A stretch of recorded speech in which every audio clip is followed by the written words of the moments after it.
Hello, everybody. We'll probably keep trickling in, so we'll go around and say hello. I'll make a couple announcements, and then we can get into the heart of it. So in the room here, we can go around because we have some people in the room who can say that they're here. Me? Well, okay, let's be you. Sure. We'll go this way. Matt Grow, WTBA. Oh, didn't go away over. Okay, he's really here. Benji Hayek, was that elect? Ben Thompson, what's that alternative contracting? Okay, thank you for being here in the room. I know we'll be joined by a couple more people. I see that Carlo is on. Hello, Carlo. I'm not gonna say your last name because I know I don't say it right, but thank you for joining us.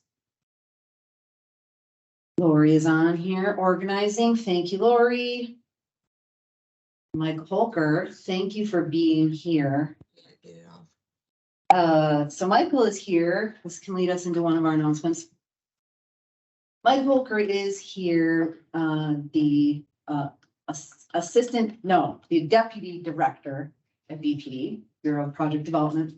And he is here because Jill Fairman is retiring. So if you have not heard that, Jill is usually here in these meetings, proposal management chief at BPD. So I guess Michael's going to be doing double duty, and he's going to be the proposal management chief and deputy director. Is that your thought? And interim director. But we will be having some of Jill's duties split out to various people. Somebody has a question, they can go to myself or Riley O'Donnell are the main people that'll be covering everything. Okay, thanks for that, and we'll help out however we can too. Jill has contributed so much, so has Dot, and to the program. She worked very closely with us as we worked through ASP3, all of the implications for bidding. I know I've learned a lot from her personally. So a big thanks and shout out to Jill. She can hear it in the recording. We will celebrate for her. It's it's bittersweet, but happy that she's gonna go work on her house and spend time with family. So thank you, Jill. Thank you, Michael. Jessica Peterson is on. Hello, Ed Hoffman, yes. Yes, I'm here. Hello. Hi, nice to hear you, see you. Hi, Larry at JPS. Hello, can you hear me? Yeah, I hear you. How are you doing? I'm doing good. How about yourself? Good, thank you. Sunny day. Not here, it's snowing. Oh, no. Well, it's only the second day of spring, so Right. you got time. Mike Nate at Kramer North America, hello. Hello. Nice to see you here. MSRS. I'm not sure what that acronym stands for, MSRS. Hello. Okay, mystery guest. Paul Nadon on the DBE team is here. Welcome, Paul. Hi there, good morning. Kathleen, Rosalind, okay, represent DBE team. Sarah at Integrity, hello. Hello. Good afternoon. Good afternoon. Shannon is here from Lunda. Hi, everyone.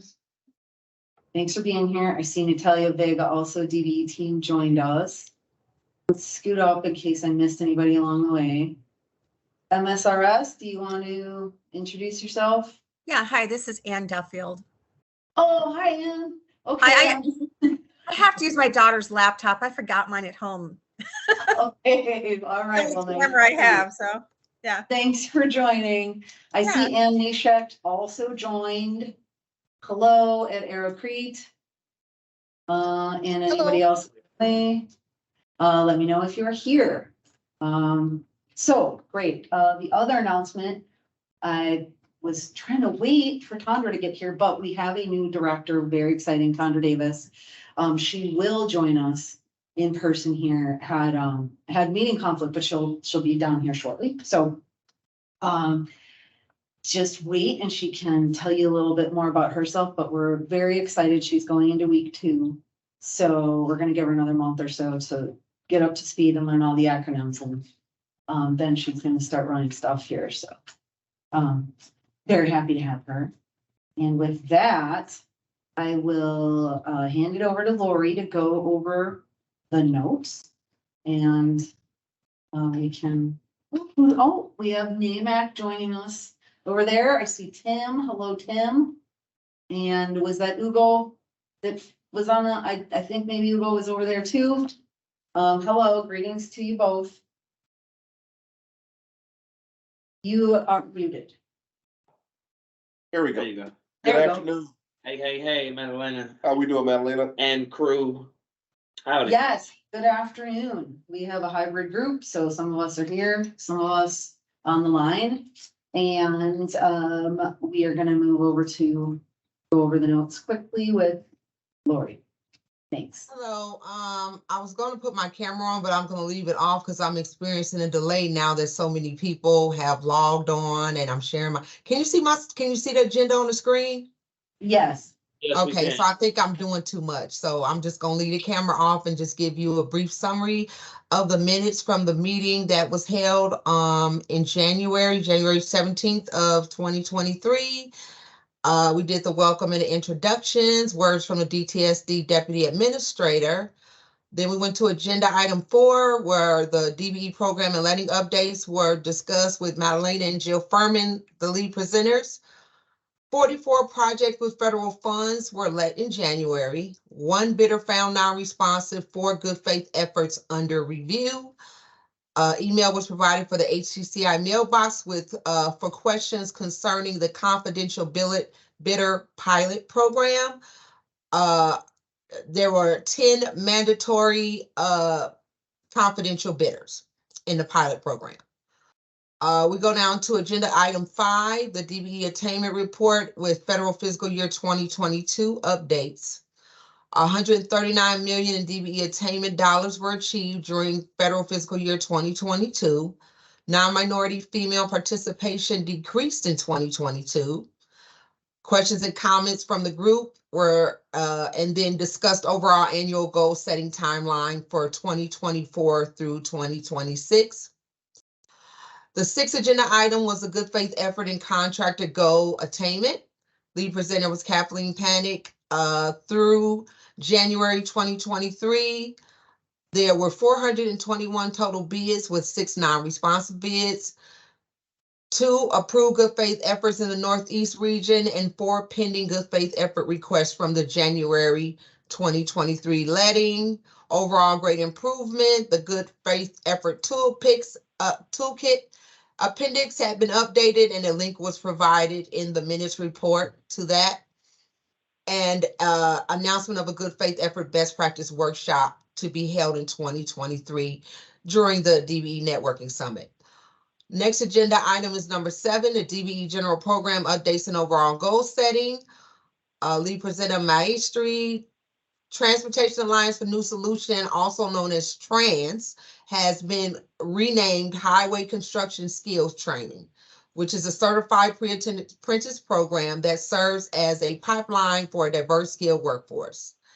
Down to agenda item 8 was industry issues, check-ins, and open agenda, and there were questions and comments from the stakeholders. Those highlights are provided in the minutes, and then the meeting was adjourned. Action item was that the meeting would now be reduced to 1.5 to 1 hour. That's it. great. Thank you, Lori. Can we get these notes approved, please? Who has any changes or edits or updates before we do that? Anyone? No, okay. Who will move to approve the notes? That's Benji. And Then second, please. Sorry, I'm getting confused with everything that's going on the screen. Second, Thanks. Who said that? Rosalind. Rosalind. Okay, thanks, Roz.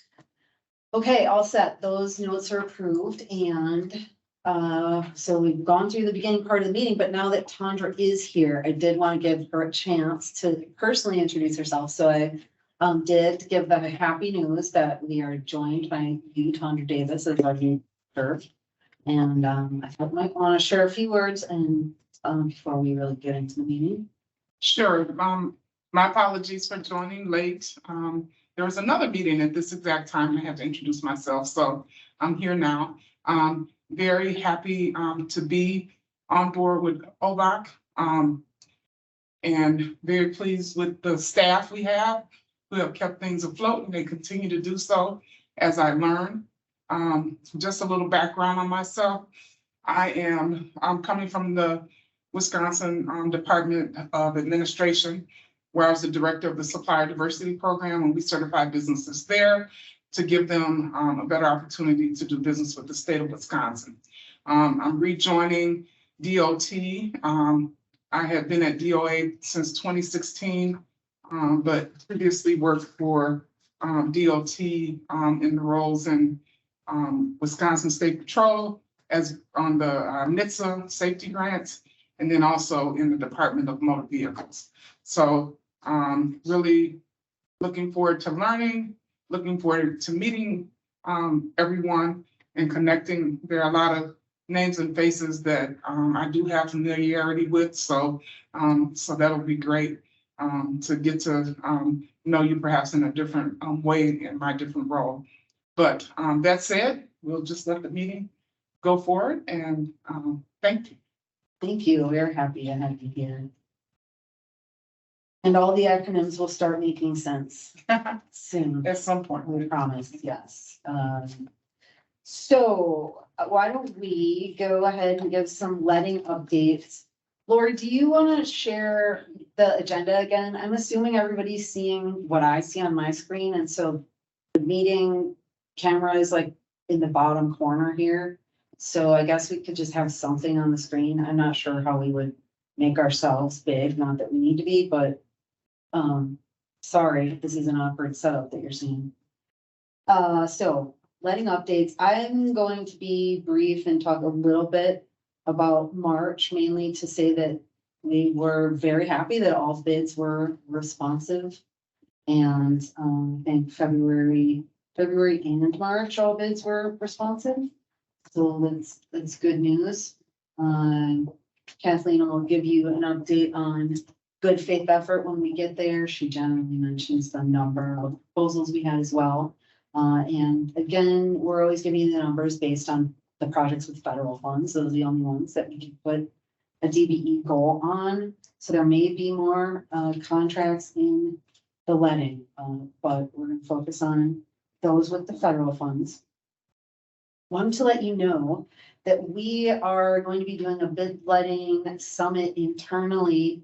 Our bid letting team will do that to look at what we've learned from the last couple of years that we've been in implementation of ASP3. We've made changes as we've gone along, tried to improve, optimize. I've sent out a few emails to people for feedback if you want us to consider anything as we are working on letting focus and what we can do moving forward to really optimize the process. So please do provide feedback if you have any by the beginning of April. We're going to meet mid-April to look at how we can just improve the process if possible. We have regulatory requirements, of course, that give us boundaries, but sometimes that can help us to think outside the box as well. And another thing I want to note about the letting is that we have been seeing a good demonstration of the primes or bidders in general exceeding the goals way beyond what we've set. So, in some cases, a 2% goal, I think, was 12% achievement. I'm feeling like I saw 40% in there somewhere, 28%. They're just a great amount of DB inclusion on the projects beyond what we have set the goal at. So we just wanted to say we recognize those efforts. It's appreciated. It's helping DBEs to grow and expand. And along those lines, we're also working on expansion efforts in the work types according to NAICS codes. That's the code that is in North American Industrial Classification System. Thanks. Good. And that is, you know, the code you fill out on your taxes if you've got a business. We look to do expansions with our existing firms to get them into more work types than they're already certified for, so that they can do additional work and be included on projects beyond what they currently are, or perhaps get credit for things they can already do. So that's my brief letting update. Since my partner Jill is not here, she cannot give you the other part that she might say. I don't know, Michael, if you want to share anything at all about the letting, up to you. You know, I don't have the numbers in front of me, so I'm gonna have to pass this month. We'll make sure in future months that we do have it at this meeting, whether it's me or Sure. someone. Okay, well, we'll share some numbers. Sometimes there's something anecdotal, so I'll reach out to you for the next meeting if you're still, serving 3-year-olds. We can talk about it in advance. So, okay, well, that's all for me on letting update. Any questions before we start looking at attainment? Okay, I don't see any hands, so we'll move along here to Benji. Hi. Okay, as Madalena said, we've had some really good participation coming through. And I'm gonna have to move this along as we go through it. As you can see here, this is October through March. So far, there's been 928,031,594 in contracts amounts, but funds on those contracts has been about 680 million. We've had 190 contracts that were Fed funded. Again, as Madalena mentioned earlier, there's more projects per letting. We just are concerned with the ones with the Fed funding. We've been assigning the goals. You know, we're trying to keep them a little bit lower, but still within range. And we're seeing a lot of great participation, as mentioned before. We want to slide over here real quick. You can see we have, right now we have conscious committed is 59,672. We've had another 13,649,000 in neutral committed. And what's really great here is the total modifications for December, January, February, and March. Those that have been processed at this time is just under $5 million in DBE commitment modifications after contract execution. So we want to thank you guys so much for continuing to use the DBE firms, bring new firms on, and also give them more work as we're going along. Right now, with the consultant and construction dollars, we're seeing just under 740 million. 10 million of that, almost 10,000,005 is consultant participation towards the goal. Construction right now is at 78 million. So for a total of just under 89 million at 88,777,000. So our goal right now is 12.01. We're a little shy of our overall goal, 12.41, but this is great. We are excited and very happy that this is moving along so well. I also wanted to show you the utilization report where these numbers are generated from. So each month we look at the DBE commitments that are coming through under modifications or revised DT 1506s. And as of March 21st, today, 2023, 690 modifications have been requested. There's 86 left We're processing 257 of them. 8 of them need to be signed. We've already done 34 for the year. But the great total here is that we've had 439, totaling $6,102,255. Of those, we did have $1.1 million in reduction. So those are the things that are happening, first 3 months for December, January, February, 4 months, and April, March. We saw 1.1 million in reductions. But our overall contract mod for up to this date, starting in December, was for $4,983,000, which is very good. Please keep it coming. I'd like to see those numbers and the inclusion of DBEs. Yeah, thank you, Benji. And I know I generally am gleefully talking about how our reductions are so low in comparison to the amount we've added, but I do want to make the point that those reductions are still affecting DBEs, right? So it's important to try to stay on track with our commitments as much as possible. We do spend time talking with our colleagues in the regions as well about the effect they can have on the DBE commitments, how they can help the projects stay on track.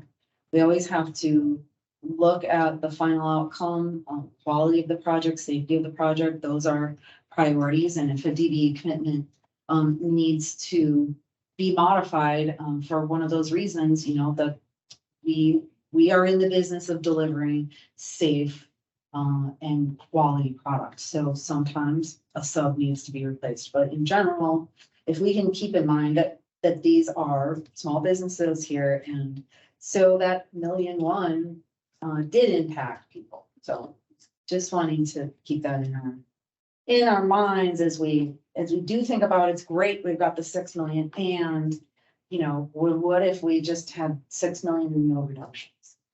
So maybe we can work towards that. So thank you, Benji. Any questions for us? I don't see any hands. But is anybody burning with a question? Is there a reason for the reduction? I'm sorry? Was there a reason given for the reduction? Yeah, there always is.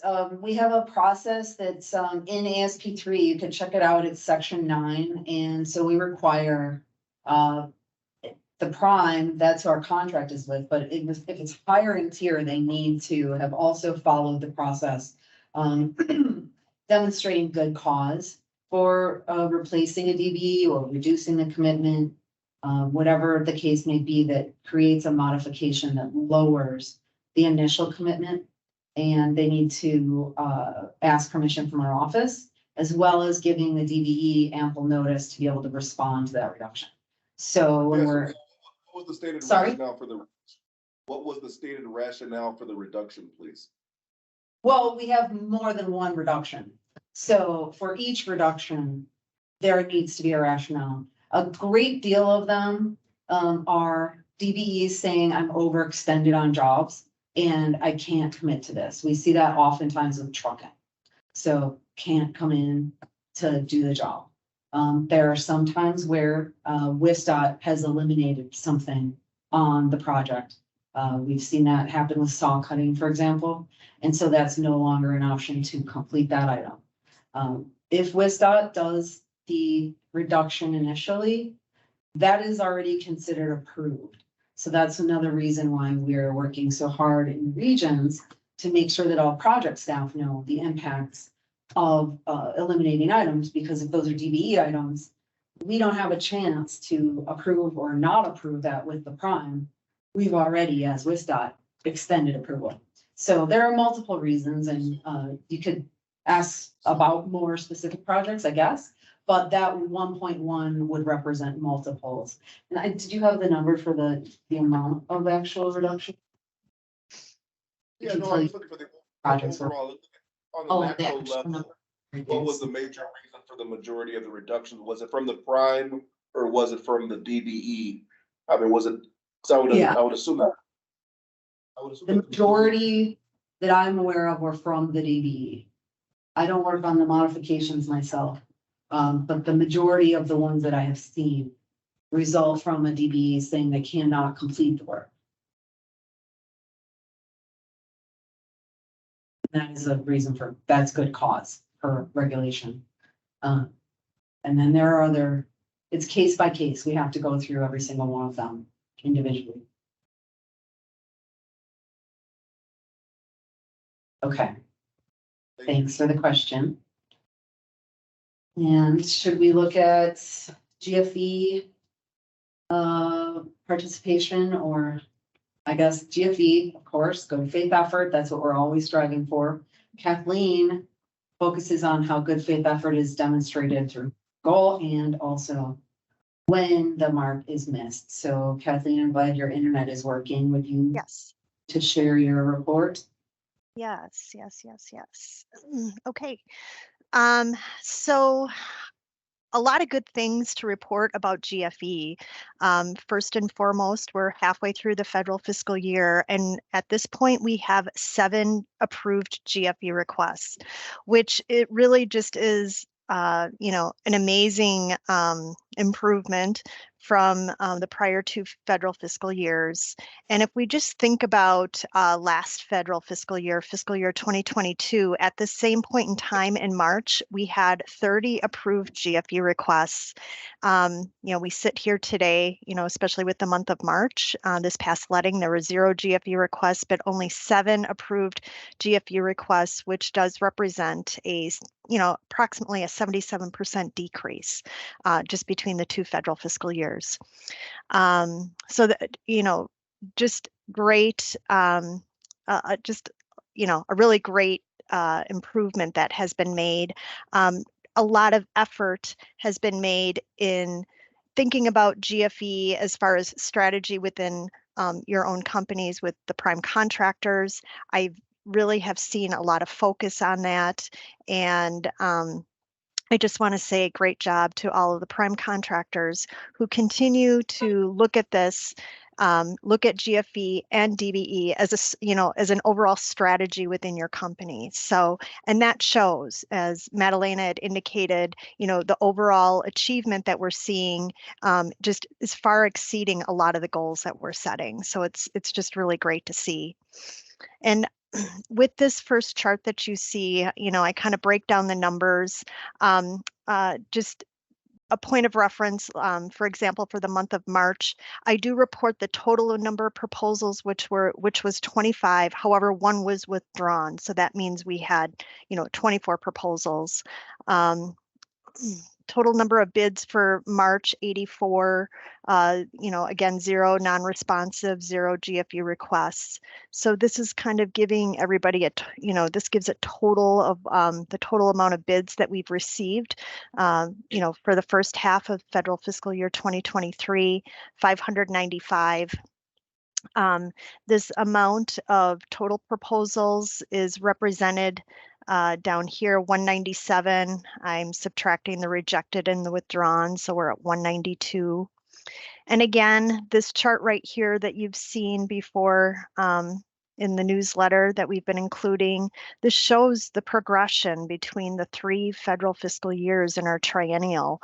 We went from 50 to 46, and right now we're at 7. And just seeing that in graph form, chart form is just, I think, really dramatic. I do keep region data here. Currently, right now, we have 2 northern regions, North Central and Northwestern, 0 GFE requests. The Northeastern region, we have 4 GFE requests, and the percentage represents the amount. So this is, 13% of the 31 awarded projects, represents the 4 GFE requests. So that's how you look at the percentages. As far as the region data is concerned, Southeast region, 1 GFE request, and the Southwest region, 2 GFE requests. And, each region does have a different number of awarded projects, so that varies. And then these next tables take a little bit of a deeper dive into each region. So For example, here in the North Central region, we see that they have 23 awarded projects. I take a look on a monthly basis on what that average assigned goal was. And then I also take a look at what was achieved on those awarded projects. These two columns below, the first column, we see 1.91% and then 3.10%. These figures right here take into account the average of the months. And then the figures below are what I call the raw total average. This is just the 23 projects, taking the average of both what was assigned and what was achieved. And what we can see on all regions is that the assigned goal is being exceeded. We do not have any region that is below the assigned average. And that's, again, really great to see. So this is another way that, WSDOT takes a look at what's happening in the regions. It's a data point that I know is taken into account when goal setting is happening on a monthly basis for the project goals. And but overall, just a lot of very, very, good news to report on the GFE end. So again, I want to say great job to all the prime contractors who are listening. You really have exceeded what I expected as far as GFE requests are concerned. So, any questions?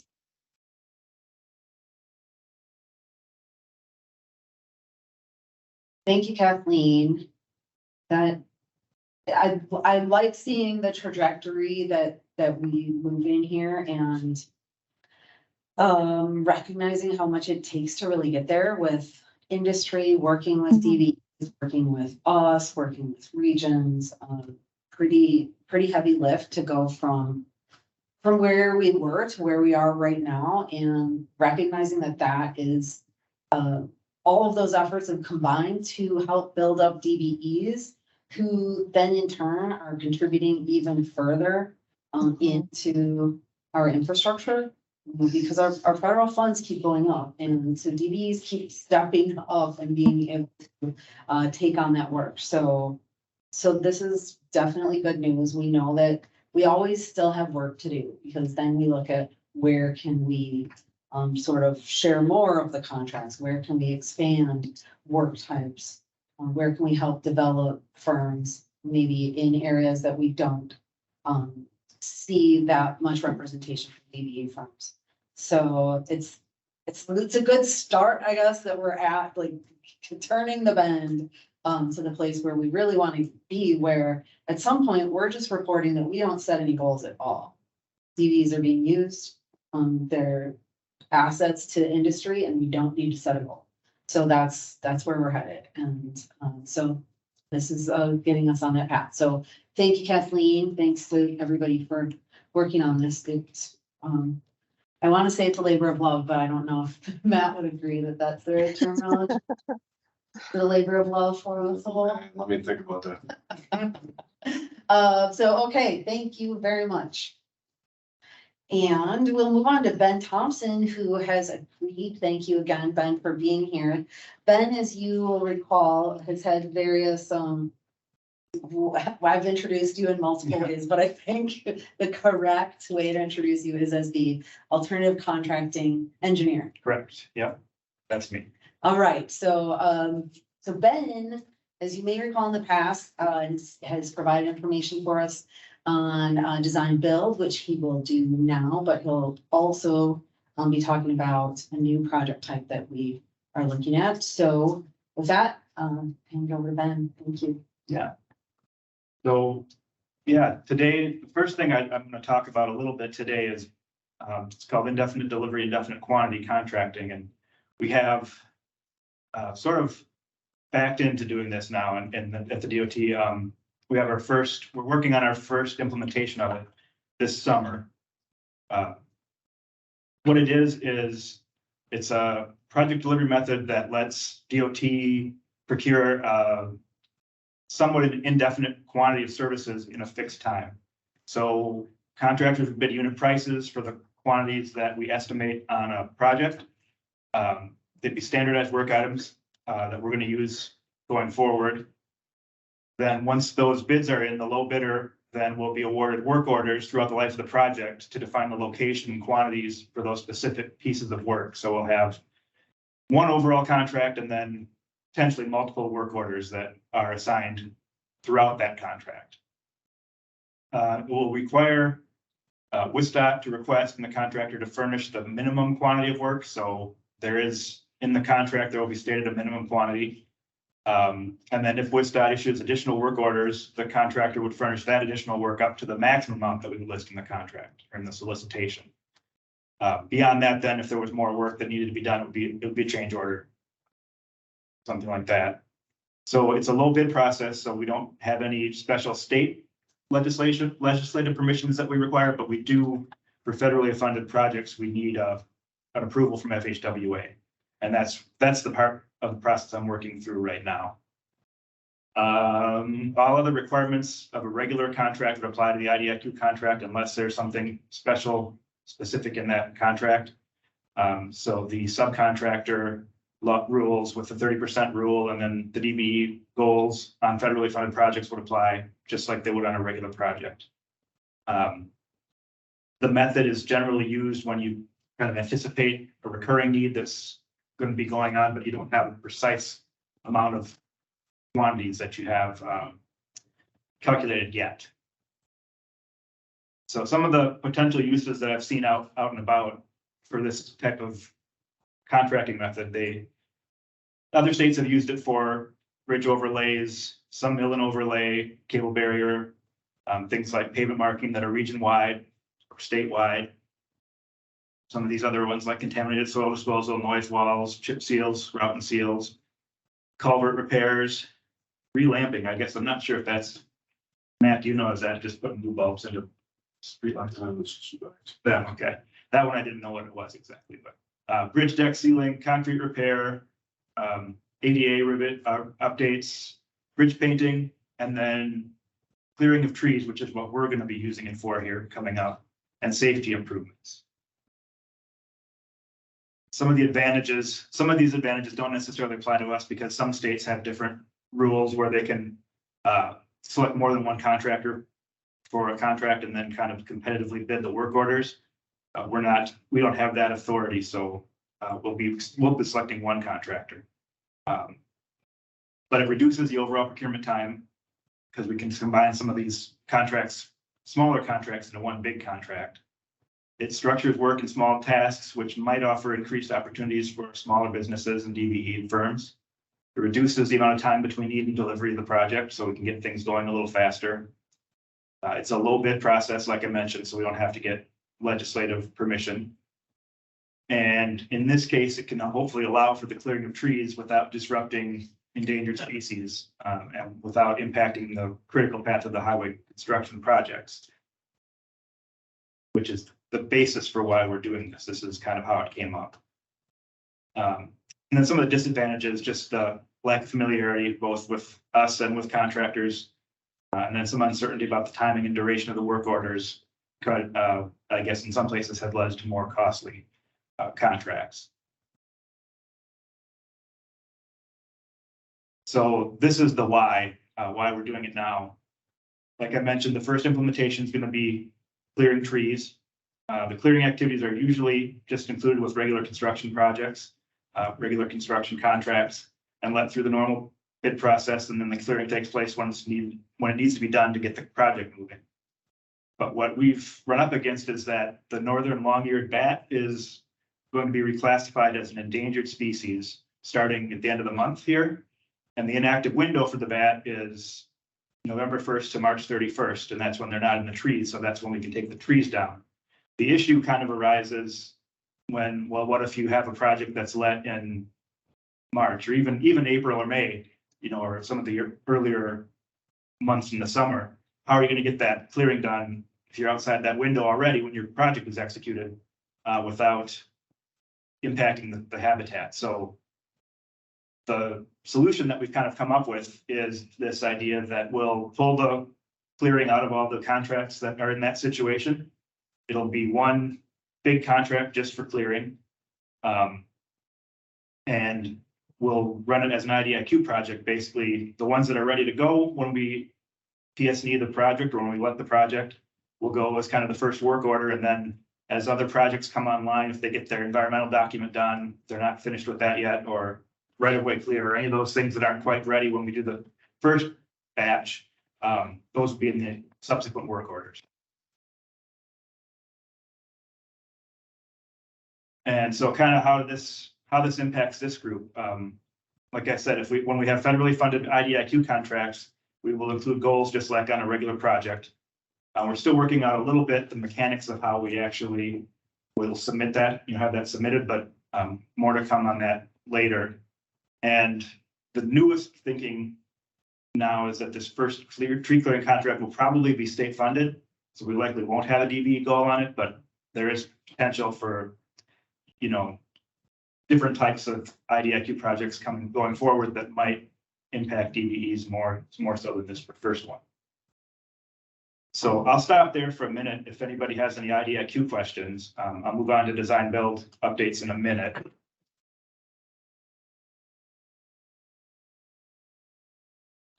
Well, on behalf of NIM, I think it's a great presentation, great idea. Would you say it kind of mirrors, this is more specified, obviously, but it's a certain type of unbundling, wouldn't you think? But this is a lot more specified, a specified unbundling. Yeah, so this is a really specific contract. You're right. It's only going to basically have one item in it. We'll also have some traffic control and things like that, but this particular one will be very specific. Yeah, I don't know that they'll all be this specific. I don't know. I shouldn't say all. I don't have any real information on how much this is going to get used in the future. This is really, it's a live look in us kind of figuring out what to do here, how to go about this. So, I guess I can't really say what it's going to look like in a year or two, but this is where we're at now, and it is really a specific one.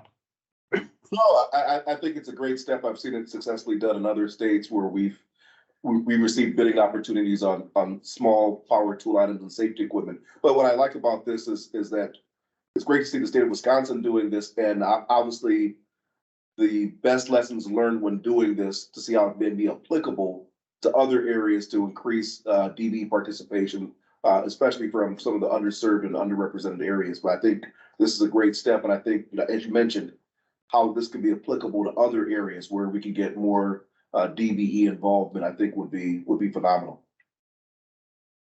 I think so too. I think it might be a very useful tool for a number of things, but for right now, it is just that tree clearing contract. So I think the devil's kind of in the detail, though. I mean, yeah. You need to be specific with these type of contracts, and the more variability you have in them, the less attractive they'll be.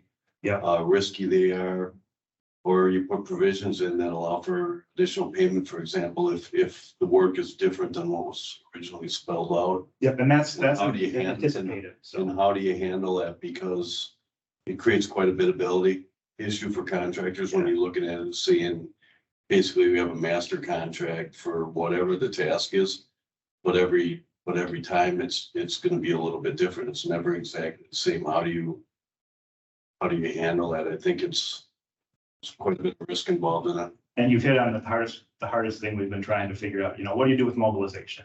We've got 93 projects around the state. How are we going to handle that? And I'm still kind of trying to work through that. How we're going to. And I definitely agree. I think there's definitely increased risk. I think it's obviously going to be every project's different, but I think also we have to look at the benefit where when you're able to break these out and bid upon them, the increased value. I mean, you might be able to the reduction of cost when you might see these specific areas, specific niche markets where you may have a vendor who's more competitive on the bidding of these particular items. So actually, I think overall, the overall project cost, there's the potential for the overall project cost to come down as it gets more competitive bids on these specific areas. So I think there is risk, but I think if done right on the right projects, every project's different, but I think there's also opportunities for more competitive bids on these areas and actually bringing down the entire project cost. I hope that's true. And I think kind of what Matt's getting at though is not that every project's different necessarily, but every site within that project, within the work order is different. And that's something we are definitely trying to figure out before we get too far into this. So. Yeah, any other questions on the IDIQ? Think I'm running over my time limit, but I just have a real quick design build update. Currently, we have 2 projects underway.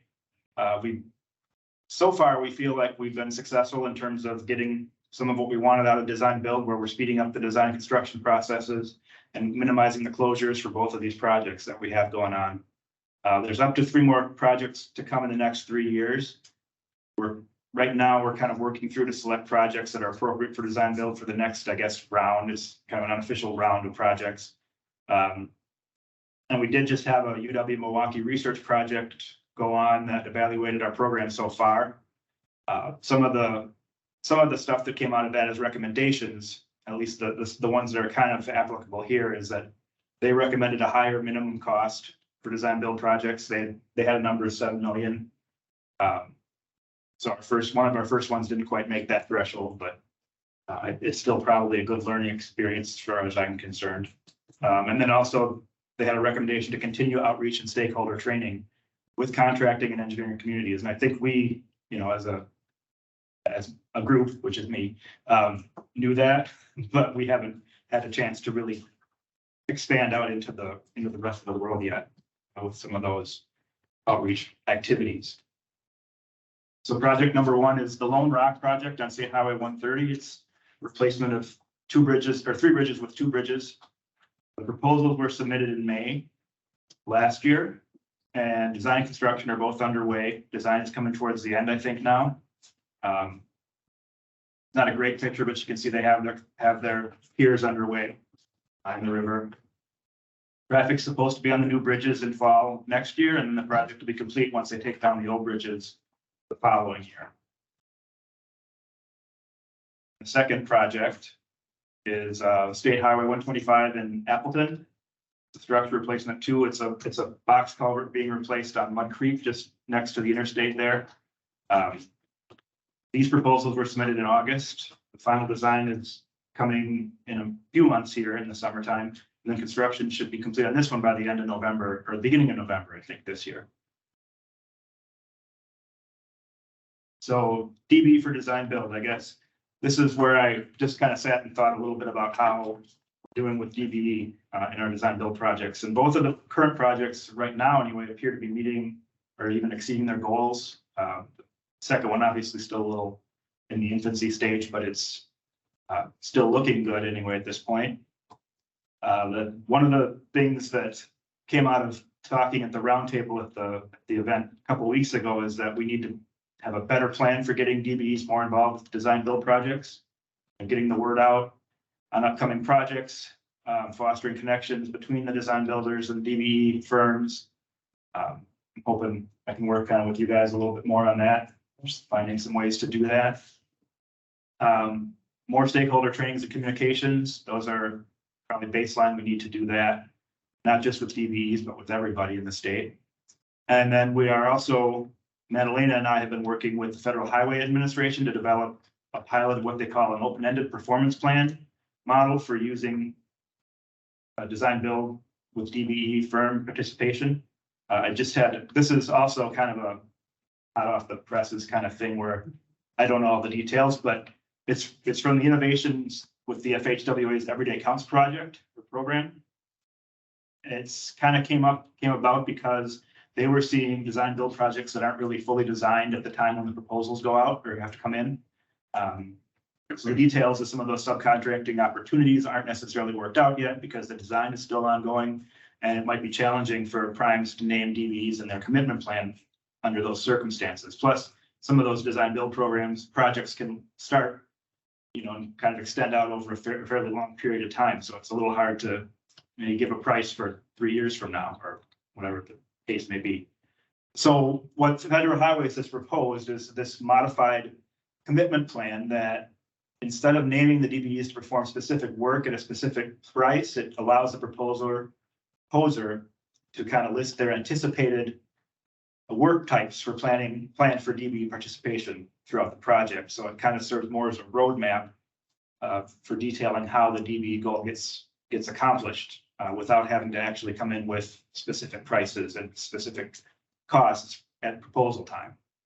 And as far as the benefits that the FHWA has kind of seen with this is that they have enhanced opportunities for DBE participation, some more flexibility for the prime contractors, reducing risk of, being overcommitted, 2 years down the road when the project construction starts. And then also maybe some efficiency with monitoring and things like that. So that's again, kind of a, as it happens sort of report, but that's one other thing that we're kind of working through here with the design build program. If there's any questions about that, we can take them. Otherwise, that's what I have. Yeah, thanks very much. I was at the TIC conference, Transportation Improvement Conference, which was host with ACC. That was the last week, the week before. Bureau of Structures was presenting on design build on the Lone Rock project. And it was really interesting to hear from that perspective how the contractor worked back and forth with WISDOT to come up with the design. And, it was just a really different approach to like, these are the rules, this is how we do it. And the contractor saying, well, here's our experience in another place, can we consider this? And so I thought I hadn't even thought about that piece of things, but really fascinating that is also happening. And those are other ways that we're, I guess, maybe having an impact and letting industry have an impact. And so DBEs get to be part of that process. So thanks so much for being here, because I think that the more we can talk about this type of alternative contracting, the more we can think of how we can do things in a different way. Yeah. Yep. We help the contractors be better and they help us be better too. So it's kind of a nice thing to have. State. Yeah, definitely. Well, thank you, Ben. Mhm. Just a reminder, everybody, coming around, and I'll go one by one when we get there to ask you if you have any questions. So be prepared so you can be engaged. I'll give really quick general program updates. We did have a successful annual event, the DBE Annual Workshop and Networking Summit. I think we had around 300 attendees and just really great overall. I think the networking was good. The conference portions were good. We are looking at the survey results now, and we'll do whatever to improve as we move forward. But we were happy with having a new venue. We were in the Dells and heard from many DBs who had come there and we hadn't seen for a while even. That also helped them with the location, and some of our region teams that came, and it was more simple for them. A little longer drive for the Southeast region team, but they got on board. They embraced it eventually. So what else? We're having a trucking focus group, letting you know that we have to focus on trucking a little more. We are always sort of, it's in our focus, but as of late, we are realizing that we need to work with industry, work with truckers, try to come up with some solutions to the myriad issues that we continue to hear. So provide feedback if you have any for us to consider. The thought is that we'll likely do a small focus group, and then as we move forward into next rounds of networking, potentially the DBE Roundtable 3.0 event, we can have a trucking focus there. We do want to be inclusive of what's working with other states.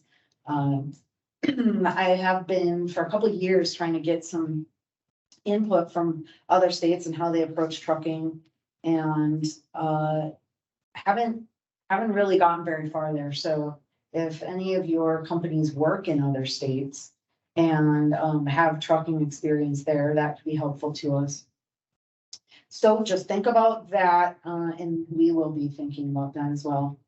And a quick update on our overall annual goal setting. The plan is to have a draft that I can present at this meeting in May, at least some portions of it. We know that we're gonna have to do some likely adjustments along the way, but my thought is that by the time we get to this next meeting, we'll have done the first round of adjustments.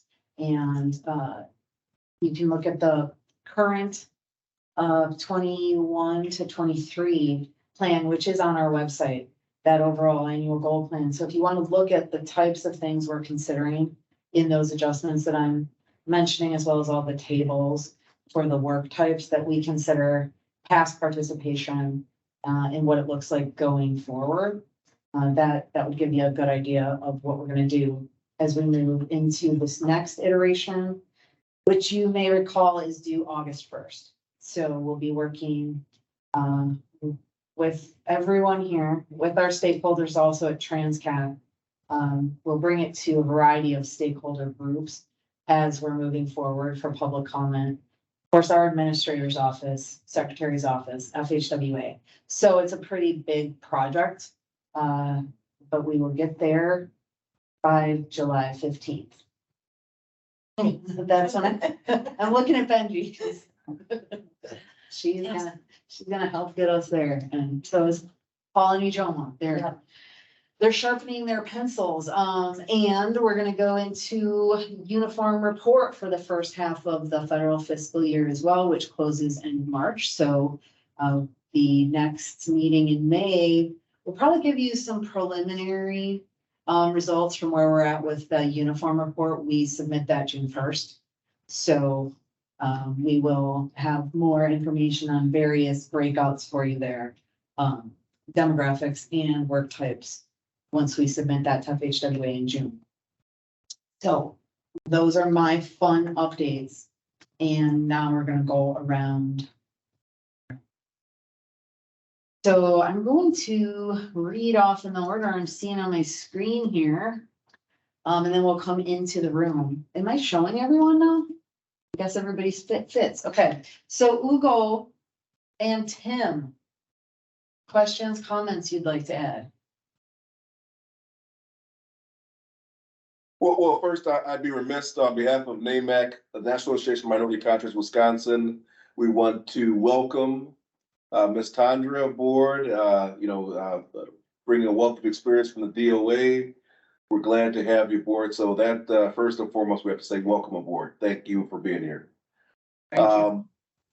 But no, a good information. Obviously, we have to start somewhere. Glad to see that they're looking at, a specified form of unbundling. Obviously, that comes with risk, but again, to me, it kind of opens up opportunities where we can look at as far as how we can get more business DBE participation, especially looking at, as we've discussed on several times, increasing the ethnic diverse business participation, which, obviously we have our efforts right now are nascent in some areas. So that's always a big concern from NAMAC, how we can look at aligning some of the strengths of some of our ethnic diverse businesses, especially in underrepresented areas, with some of the opportunities that are out there. So the more we're able to identify some of these opportunities, I think is a great thing. So I think this is it's a tool that's being utilized, but hopefully there's gonna be some lessons learned there. So how we can, use it in other areas. On a separate track, we have brought up also to, I think FHWA are concerned looking at the DBE contractor size limits right now. If they're, that's been a discussion from the national NAMAC has been a concern where they've actually reached out to Pete Buttigieg and others on the federal level. So that's something that, we're also bringing up as we should on the local level to see how WISDOT or FHWA is taking a look at, as these projects are getting bigger and the DBEs are buying materials and getting themselves ready for these projects, that if they're, that we should look at also expanding and increasing the size limits for DBE, size limitations right now. So that's, one of our concerns we want to bring up again to see what Woodstock's doing on the local level to address that concern. And that's all I have. You'll Thanks. what else? Thanks. Yes, and just recently, I think March 1st, the size limit, it does go up every year, but it just was raised to 30.4 million for overall gross receipts now for DDE. That doesn't include some of the ACDBEs, which are the airport concessionaires. That sort of fluctuates and is higher. We don't certify that group, but the DBE overall did increase. But where that goes from there, I think might be more of a regulatory discussion in terms of if they would raise that overall. That's what you mean, size limit, right? Yeah. So is that what you meant? Okay, good. Thank you very much. Well, our order is now funky. I'm gonna go to Mike Holker. What say you? I have nothing to add. I apologize. I was just given this meeting the other day, so. It's okay. I'm trying to prepare everyone, letting them know I'm coming around and I won't spare anybody. So That's okay. you can have another chance at the end of the meeting if you All right. want something, but you can do a shout out if you want even. And we did shout out Jill already, but we can do it again. Good job, Jill. And thanks, Michael, for being here. Anne Duffield, MSRS. Any comments or questions? Yep, hi. I've noticed that a lot of these mega jobs, the bigger and bigger they get, really the participation for the DBEs tends to get more restricted. You know, like let's just say you want to tie rebar. The bigger rebar people, the DBEs will take the job where if it were small or broke down to smaller jobs, there would be more opportunities for multiple DBEs to get work. Whereas when it's such a mega job, it really kind of restricts those opportunities. The other question I have about the big design builds, because that's what we bid on, are big design builds. It's kind of nice knowing up front if you're going to be used for those jobs, because going on down the road, let's say we have another crazy year where we get 40% increases in materials and different things. I think they're just going to really kind of beat up the DBEs to do the work for the dollar amounts that they had estimated in their quotes when they bid the job. So it could get really kind of difficult on DBEs. I mean, I see the pros and cons of it. I do. But I just worry that the DBEs are just going to get beat up and pitted against each other for the work to be done within the pricing that the primes had guesstimated that those would be for. Does that make any sense? Yeah, I mean, you're talking about design build specifically, but I guess that could apply to really where the price, you're locked into a price and then. Right, but if I'm locked into a price, I've negotiated it with my manufacturers. I've locked them into pricing too, right? Right. So I think the prices at the time of the bid, you can protect yourself to a point. I mean, I can see it both ways, but I think as a DBE, I think, it could be where they're going to say, well, I've only got X number of dollars allocated for that work. That's what I'm looking for, is somebody to do it for that dollar amount. And if prices get kind of crazy, it could be really difficult to meet that for some DBEs. So, like I said, I see the pros and cons of it both ways. So. Okay, well, thanks for adding that. And that can potentially be more of a conversation as we, as we're assessing how projects are going and what we're learning from them here. Right. So thank you. Right. Okay. Kathleen, anything else you'd like to add? No, I'm good. Okay, thanks for your report. Yep. Sarah? And Integrity? Hello. No, I really don't have anything to add. This has been a good conversation, and yeah, it's been really good. So I've actually learned a lot in this meeting. So thank you. Yeah, thank you. Me too. Larry? How are you doing? Yeah, I'm here. Okay.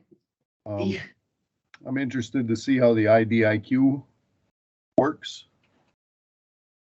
Otherwise, a lot of good information today, and happy to see everybody.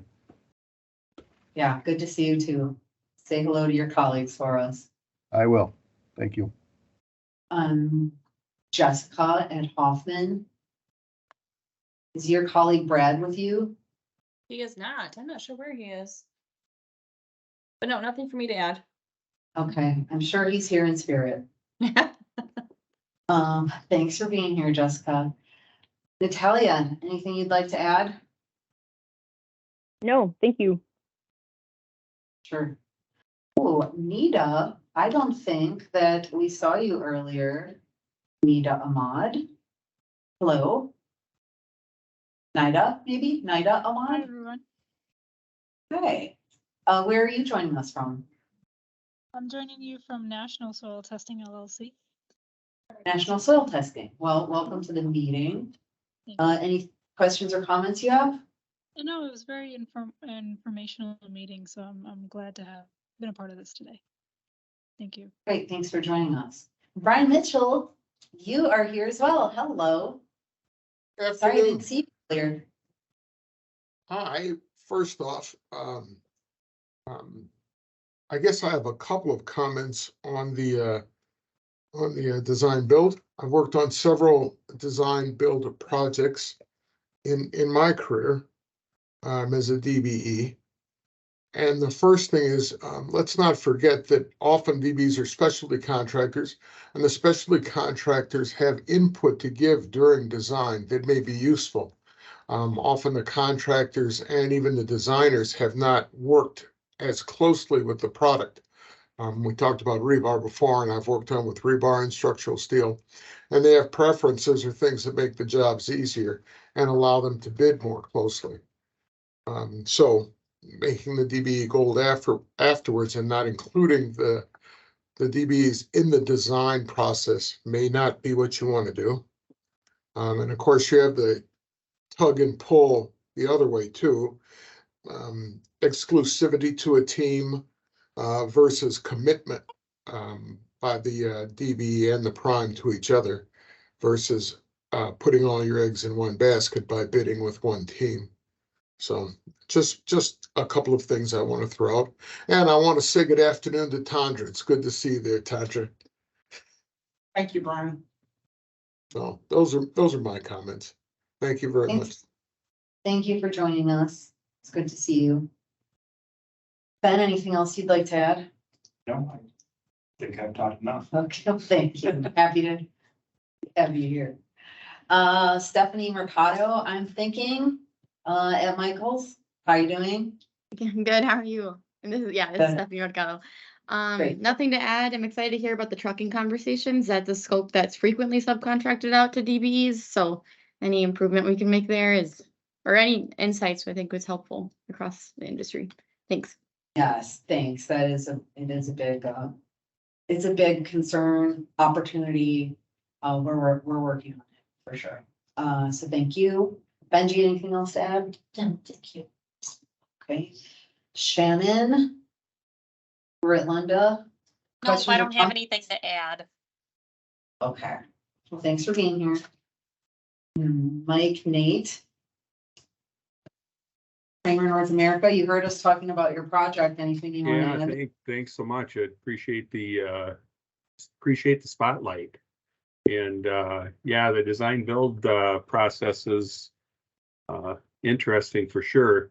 We did involve quite a few DBE firms up front when we were preparing our proposal. So we did get a lot of input that way. Kind of like what Brian had mentioned. You definitely want the expertise of people that know the particular items of work. And then to Ann's point, yeah, there's a learning curve and because you're dealing with a not complete design at the time that your proposal is going in. So it can be difficult to come up with here's a final number kind of thing. So it's just something, it's going to be a learning process. And I think so far, I think our Lone Rock team has come through. Brent Freeman is kind of steering the boat on that. So he's keeping track of everything. And so far, I think everything's going pretty smoothly. But I believe, like I said, Brian had very good points and Ann also. So thanks so much for spotlighting us. Appreciate it. And thank you, Mike and Westside, because that 130 bridge at Lone Rock had to go. Yeah. This time. Oh, This yeah. time. Live a few miles. So. Yeah. Sorry to interrupt you, Mike. Nope, I'm good. Okay. All right. Thank you. And Nishak. Comments, questions? I just have a question. I just saw that project bid in February, project number 15 on the February 14th letting was just rejected. I'm wondering if that was just because there was one bidder. We can't answer that. Okay. Do you know who I would ask? Not because it's a secret, but we just don't. We're really, any of those decisions come out of BPD. And so Michael Holker is scrambling right now to get an answer. No, he's not, but we appreciate you, Michael. I don't know. I don't answer those kind of questions if I'm not 100% confident. I would, there were a few, I'll say there were a few reasons. I won't get into specifics. It wasn't one specific reason. There were a few things that led to that. Just we had quite a substantial bid on that, and we were kind of like holding back bidding other jobs, not knowing if we got that job, you know. It just kind of, it was a little delayed response if we just found out. Actually, today we found out.